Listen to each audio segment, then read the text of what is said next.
జంటను కలిపిన రైడ్. హైదరాబాద్లో ఉండే రమేష్ ఒక బైక్ ట్యాక్సీ డ్రైవర్. అమ్మకు మంచి జీవితం ఇవ్వాలన్న కలతో ప్రతిరోజు ఉదయం 6 గంటలకే బైక్ ట్యాక్సీ స్టార్ట్ చేసేవాడు. అదే నగరంలో లావణ్య అనే సాఫ్ట్వేర్ ఎంప్లాయీ కొత్తగా చేరింది. స్మార్ట్, సింపుల్, సింగిల్, కానీ ఎప్పుడూ ఆఫీస్కి హడావుడే. వారి మొదటి పరిచయానికి ప్రకృతి తోడైంది. హైదరాబాద్లో ఎన్నడూ లేని భారీ వర్షం కురిసింది. లావణ్య ఆఫీస్కి వెళ్ళాలనే హడావిడిలో ఎన్నో క్యాబ్స్ బుక్ చేసింది, ఆటోల్ని బుక్ చేసింది, కానీ అన్నీ క్యాన్సిల్ అని చూపిస్తున్నాయి. తను బస్ స్టాప్లో ఆందోళనగా నిల్చొని ఉండగా అప్పుడే రమేష్ ఒక ప్యాసింజర్ని ఆ బస్ స్టాప్లో దింపాడు. ఆ ప్యాసింజర్ రమేష్కి డబ్బులు ఇవ్వడం లావణ్య చూసింది. తను మొహమాటంగా తన వైపు చూసి దగ్గరగా వచ్చి, మీరు బైక్ ట్యాక్సీనా అని అడిగింది. అవునన్నట్టు తల ఊపాడు రమేష్. నేను ఆఫీస్కి అర్జెంటుగా వెళ్ళాలి, కొంచెం నన్ను తొందరగా తీసుకెళ్ళగలరా, నేను డబ్బులు ఇచ్చేస్తాను అని చెప్పింది లావణ్య. కానీ ఇంత వర్షంలో వస్తే మీరు తడిసిపోతారు, ఎలా? అయినా పర్వాలేదు, ఆఫీస్కి లేట్ అవుతుంది, నన్ను తీసుకెళ్ళండి అని అంది లావణ్య. రమేష్ సరే అని తను ఎక్కించుకొని ఆ వర్షంలో దూసుకుంటూ ముందుకు వెళ్ళాడు. లావణ్య కాసేపట్లోనే చాలా తడిసిపోయింది. అయినా ఆఫీస్కి వెళ్ళాలనే తొందరలో అది లెక్క చేయలేదు. ఒక 15 నిమిషాల ప్రయాణమే వాళ్ళ జీవితాలను మార్చేసింది. రమేష్ ఎంతో వినయంగా తనని మెల్లిగా ఆ బైక్ మీద కూర్చోపెట్టి ఆమెతో గౌరవంగా మాట్లాడుతూ ఆమె భద్రతకు ప్రాధాన్యతనిస్తూ బైక్ నడపడం ఆమె గుండెను తాకాయి. ఆ రోజు నుంచి లావణ్య ఉదయం రైడ్ కోసం రమేష్ బైక్నే వెతుక్కుతుండేది. అలా రోజులు గడిచే కొద్దీ వారి మాటలు పెరిగాయి. ఆమె ఆఫీస్ గురించి, అందులో ఉన్న వాళ్ళ కొలీగ్స్ గురించి, తన ఆఫీస్లో పని వల్ల ఉండే స్ట్రెస్ గురించి లావణ్య రమేష్కి చెప్తుండేది. రమేష్ ఏమో తన చదువు ఎందుకు ఆగిపోవలసి వచ్చిందో ఆ కథ చెప్పేవాడు. ఆమెకు అతని సత్యనిష్ట నచ్చింది. అతనికి ఆమె సింప్లిసిటీ అంటే ఎంతో ఇష్టం. లావణ్య ఉదయం రోజు ఆ బైక్ కోసం ఎదురు చూస్తుండేది. రమేష్ ఫోన్ని ప్రతి కొన్ని నిమిషాలకు ఒకసారి చెక్ చేసేవాడు, ఆమె నుంచి రైడ్ బుక్ అవుతుందని. వారిద్దరి మధ్య ప్రేమ అలాగే నిశ్శబ్దంగా మొదలైంది. ఇద్దరు మనసులు కలవడం ఈ సమాజానికి జీర్ణం అవ్వదు, అందుకే వారి ప్రేమకి ఈ సమాజం అడ్డుపడింది. ఒకరోజు లావణ్య ఇంటి దగ్గర దిగి రమేష్ ఒక చిన్న పుస్తకం బహుమతిగా ఇచ్చాడు. ఇది పుస్తకం కాదు, ఇది నా డ్రీమ్స్ డైరీ. డిగ్రీ పూర్తి చేయలేకపోయా, కానీ చదువు కొనసాగించాలని ఎప్పటికీ కోరిక ఉంది. అలా నేను ఒకవేళ నా చదువుని పూర్తి చేసి ఉంటే, లేక ఇప్పటికైనా ఎప్పటికైనా పూర్తి చేస్తే, నేనేం చేయాలనుకుంటున్నానో ఈ డైరీలో రాసుకున్నాను, అది మీరు తప్పకుండా చదవాలి అని లావణ్య చేతిలో పెట్టాడు. లావణ్య ఆ పుస్తకాన్ని తీసుకొని హత్తుకుంది, ఎందుకంటే రమేష్ చెప్పిన విషయం తన గుండెను తాకింది. ఈ విషయం ఇంట్లో వాళ్ళకు తెలిసింది ఆ పుస్తకం వల్లే. ఎందుకంటే లావణ్య వదలకుండా ఆ పుస్తకాన్ని చదివింది, ఒకసారి కాదు మళ్ళీ మళ్ళీ. అది చూసిన ఇంట్లో వాళ్ళు ఏమిటని ఆరా తీయగా వారికి విషయం అర్థమైంది. వీరి ప్రేమకి వాళ్ళు ఏమాత్రం అంగీకరించలేదు. బైక్ ట్యాక్సీ డ్రైవరా, నీ లెవెల్కు తగ్గవాడే కాదు అని అంది వాళ్ళ అమ్మ. లావణ్య ప్రాధేయపడింది, వారిని కన్విన్స్ చేయాలని ఎంతో ట్రై చేసింది, కానీ వారు ససేమిరా ఒప్పుకోలేదు. లావణ్య ఆఖరికి కన్నీళ్లు పట్టింది, చాలా ఏడ్చింది, కానీ గుండెలో తన ప్రేమను వదిలిపెట్టలేకపోయింది. ఆ పైన వారి ఇంట్లో వాళ్ళు లావణ్యను కట్టడి చేయసాగారు. వారిద్దరిని కలుసుకోనీయకుండా లావణ్యని వర్క్ ఫ్రమ్ హోమ్ తీసుకోమన్నారు. లావణ్య ఇష్టంగానే అంగీకరించింది. ఒకసారి ఇంట్లో వాళ్ళకి తెలియకుండా రమేష్కి కాల్ చేసింది.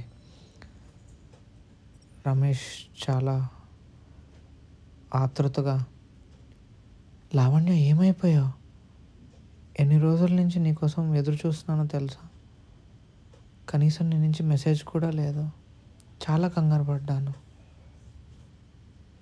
దానికి లావణ్య, రమేష్, నేను ఎక్కువసేపు మాట్లాడలేను, కానీ మన విషయం ఇంట్లో తెలిసిపోయింది, అందుకే నన్ను కట్టడి చేశారు. కానీ ఇప్పుడు నేను నీకు ఎందుకు కాల్ చేస్తున్నా అంటే, నేను నీ డైరీ చదివాను. నీ డ్రీమ్స్ ఇక్కడితో ఆగిపోకూడదు. నువ్వు నీ ప్రయత్నాన్ని కంటిన్యూ చేయి, ఈవినింగ్ కాలేజీలో చేరు అని చెప్పి టక్కున పెట్టేసింది. అలా కంగారుగా లావణ్య కాల్ చేసేసరికి రమేష్ ఏం చేయాలో అర్థం కాలేదు. కానీ చాలాసేపు ఆలోచించిన తర్వాత లావణ్య ప్రోత్సాహంతో రమేష్ ఈవినింగ్ కాలేజ్ జాయిన్ అయ్యాడు. పగలు బైక్ ట్యాక్సీ డ్రైవ్ చేసి రాత్రి చదువుకున్నాడు. ఈవినింగ్ కాలేజ్లో అప్పుడే మొదలైన ఒక డిప్లొమా కోర్సులో జాయిన్ అయ్యాడు. ఆ కోర్స్ వ్యవధి 6 నెలలు మాత్రమే, కానీ చాలా కఠినమైన కోర్స్. ఇప్పుడు అందరూ ఎగబడుతున్న ఏఐ కోర్స్ అయినా మొదటి నుంచి అన్నీ నేర్చుకొని ఆ డిప్లొమాలో పట్టు సాధించి ప్రథమ ఉత్తీర్ణత సాధించాడు.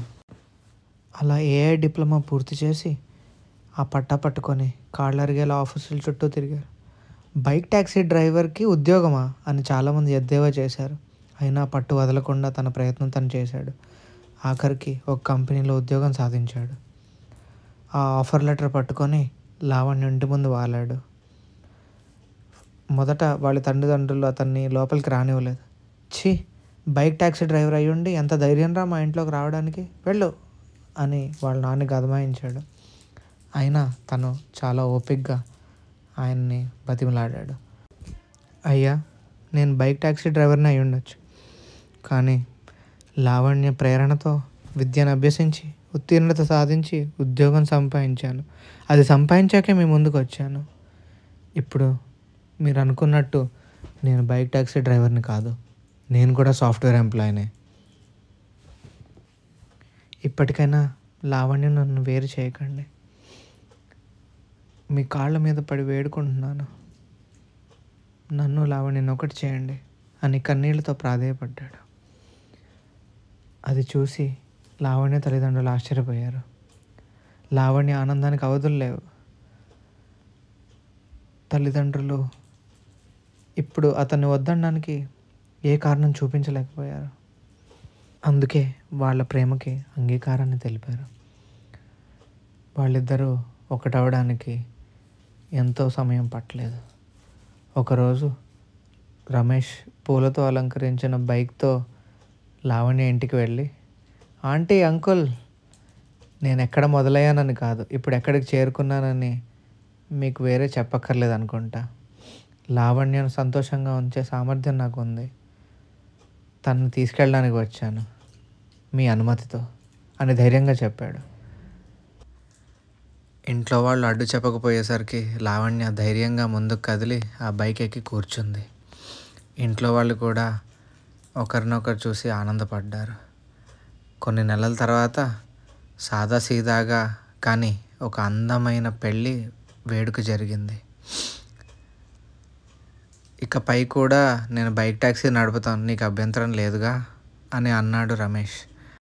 మన ఇద్దరిని కలిపింది నీ బైకేగా, నువ్వు ఆపుతానన్నా ఆ బైక్ ట్యాక్సీలు నేను నిన్ను ఆపనివ్వనుగా అని చలాకీగా చెప్పింది లావణ్య. తనెంతో అర్థం చేసుకున్న జీవిత భాగస్వామి దొరికినందుకు ఆనందించాడు రమేష్. ఇంకా 2 బైకులు కొని వాటిని బైక్ ట్యాక్సీలుగా చేసి వేరే వాళ్ళకు ఉపాధి కల్పించాడు. ఇద్దరు చిలక గోరింకల్లా రోజు ఉద్యోగాలకు వెళ్ళొస్తున్నారు. ఒకరోజు బైక్లో ఉండగా లావణ్య అంది, నా జీవితంలో బెస్ట్ జర్నీ ఈ బైక్ మీదే మొదలైంది రమేష్. రమేష్ నవ్వుతూ చెప్పాడు, అలాగే నా సక్సెస్ స్టార్టింగ్ పాయింట్ నువ్వే లావణ్య. అలా వాళ్ళ ప్రేమ కథ సుఖాంతమైంది.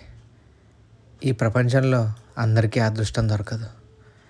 చూసారుగా మిత్రులారా, బైక్ ట్యాక్సీ వ్యక్తి అని లావణ్య రమేష్ని చిన్నచూపు చూసుంటే వాళ్ళ ప్రేమ కథ సుఖాంతం అయ్యేదా? అలాగే వృత్తిని నిబద్ధతతో నిర్వహించిన రమేష్ వెనకాల ఎవరున్నది అన్నది చూడకుండా తన మర్యాదను తను కాపాడుకుంటూ అందరికీ గౌరవిస్తూ ఉండబట్టే తను అనుకున్న ఉన్నత శిఖరాలకు తను చేరగలిగాడు. వృత్తిలో, గుణంలో, మనసులో నిజాయితీ ఉంటే మనం జీవితంలో ఎంత దూరమైనా ప్రయాణించవచ్చు. మనం అనుకున్నవన్నీ సాధించవచ్చు. Like, share and subscribe to our channel. Thank you.